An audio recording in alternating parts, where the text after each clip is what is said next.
Good evening students. Welcome to Ritu's biology tutorials. Myself Ritu Guglani, your biology teacher.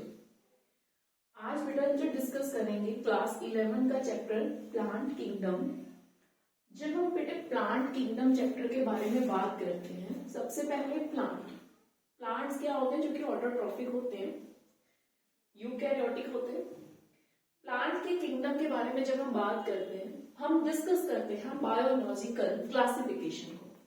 Biological classification जिसके अंदर different organisms को different kingdoms के अंदर रखा गया था।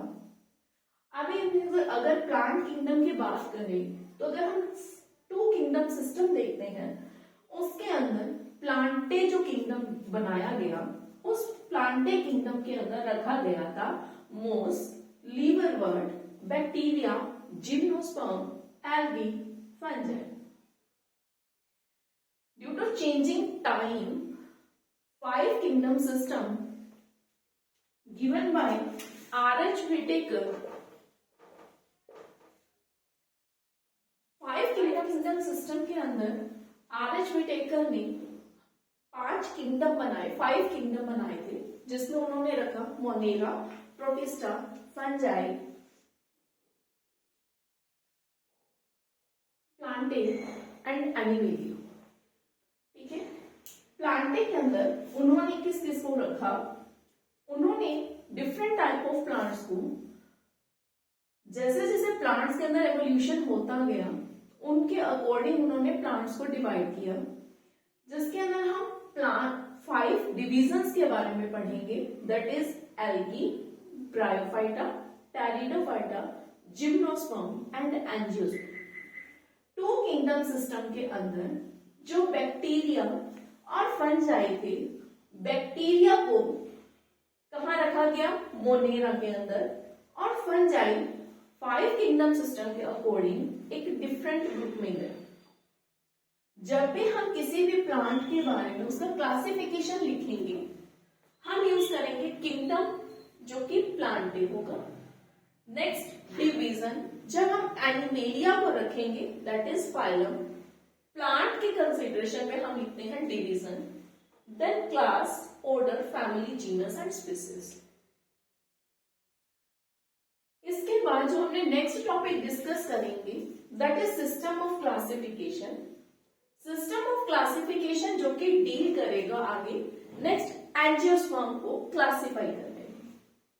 जब हम सिस्टम ऑफ क्लासिफिकेशन पढ़ेंगे, सिस्टम ऑफ क्लासिफिकेशन के अंदर हम 3 टाइप के सिस्टम्स को पढ़ेंगे, artificial system, natural system and phylogenetic system.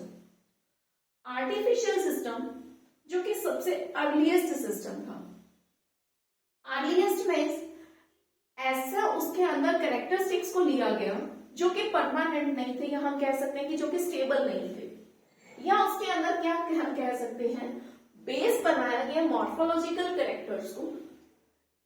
Artificial system के अंदर वेजिटेटिव एंड रिप्रोडक्टिव जो कैरेक्टर्स थे, उनको इक्वल वेटेज दी गई। That is not good for angiosperms classification. क्यों नहीं था?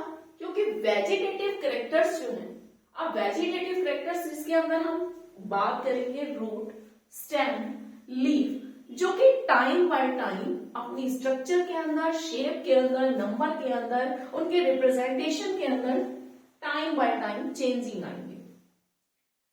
Artificial system that is given by Linnaeus. Linnaeus ने एंजियोस्पर्मिक क्लासिफिकेशन, या हम जिसके लिए टर्म यूज करेंगे फ्लावरिंग प्लांट्स, एंजियोस्पर्म्स को क्लासिफाई करने के लिए इन्होंने नंबर ऑफ एंड्रोशियम को अपना बेस बनाया। ये तो हमने बात की आर्टिफिशियल सिस्टम की, जिसमें वेजिटेटिव और रिप्रोडक्टिव कैरेक्टर्स को इक्वल वेटेज दी गई। अब इसके अंदर ड्रॉबैक इसका मेन यही था कि वेजिटेटिव कैरेक्टर्स जो होंगे वो टाइम बाय टाइम चेंज हो जाते हैं। नेक्स्ट हम बात करें नेचुरल सिस्टम की। Natural system given by Bentham and Hooker. Natural system जो था वो बच्चे बेस था morphology, cytology, plant biochemistry and embryology. Cell की स्ट्रक्चर, उसका वेजिटेटिव कैरेक्टर्स। अभी इसके अंदर हम आर्टिफिशियल सिस्टम के अंदर देखें तो आर्टिफिशियल सिस्टम के अंदर उन्होंने सिर्फ एक्सटर्नल फीचर्स जो थे उनको फॉलो किया। जब हम बात करते हैं नेचुरल सिस्टम की, नेचुरल सिस्टम के अंदर इंटरनल प्लस एक्सटर्नल हम दोनों की बात करेंगे। जब नेचुरल सिस्टम के अकॉर्डिंग प्लांट्स को क्लासिफाई किया गया तो उसमें इंटरनल प्लस एक्सटर्नल दोनों ही कैरेक्टरिस्टिक्स को फॉलो किया गया। Like cytology, that means cell. अगर हम सेल की बात करेंगे तो सेल के अंदर हमारे पास क्रोमोसोम्स नंबर दिए होंगे, जिसके बेस पर क्या किया गया, डिफरेंट प्लांट्स को डिफरेंट टाइप्स के अंदर डिवाइड किया गया। एंजियोस्पर्म, जिसको हम डिवाइड करते हैं आगे मोनोकोट एंड डाइकोट। क्लियर? इसके बाद नेक्स्ट हम बात करेंगे फाइलोजेनेटिक सिस्टम। फाइलोजेनी नाम से क्लियर है बेटे, फाइलोजेनी का मतलब एवोल्यूशनरी, यानी कि ऐसे प्लांट्स जिन प्लांट्स की एंसेस्टर्स सेम थी वो प्लांट्स क्या कहलाएंगे, फाइलोजेनिक। ठीक है, फाइलोजेनेटिक सिस्टम के अंदर किया क्या गया, ऐसे प्लांट्स जो सेम कैटेगरी के थे हम कहेंगे, या जिनकी फैमिली सेम थी, या सिंगल प्लांट के अंदर फैमिली, जिसके लिए हम एक वर्ड यूज करते हैं that is capsule. Clear? Common category के थे जिनके एंसेस्टर सेम थे, उनको सेम ग्रुप के अंदर रखा गया। अब ये किस पर बेस था, ये बेस था फॉसिल्स पर। अब बात करें फॉसिल्स की, तो फॉसिल्स जो होंगे वो बच्चे सभी प्लांट्स के सेम नहीं होते हैं, हर जगह पर हमें फॉसिल्स नहीं मिलते हैं। इसके लिए क्या किया गया, फाइलोजेनेटिक सिस्टम के अंदर 3 ब्रांचेस को यूज किया गया। वो ब्रांचेस थी, first branch is numerical taxonomy, second is cytotaxonomy and third is chemotaxonomy. सबसे पहले जो हमारे पास आया that is numerical taxonomy. Numerical taxonomy के अंदर क्या किया गया, एक कंप्यूटर बेस्ड प्रोग्राम बनाया गया। उस कंप्यूटर बेस्ड प्रोग्राम में किया क्या जाता था, जैसे हमारे पास कोई एक प्लांट आया, उस प्लांट के अंदर उसके क्या क्या कैरेक्टरिस्टिक्स हैं, उन सभी कैरेक्टरिस्टिक्स को एक सिंगल कोड दे दिया जाता था, ताकि बार बार हमें उसको नहीं देखना पड़े। और उस कोड को क्या कर दिया जाता था, कंप्यूटर के अंदर सेव कर देते थे।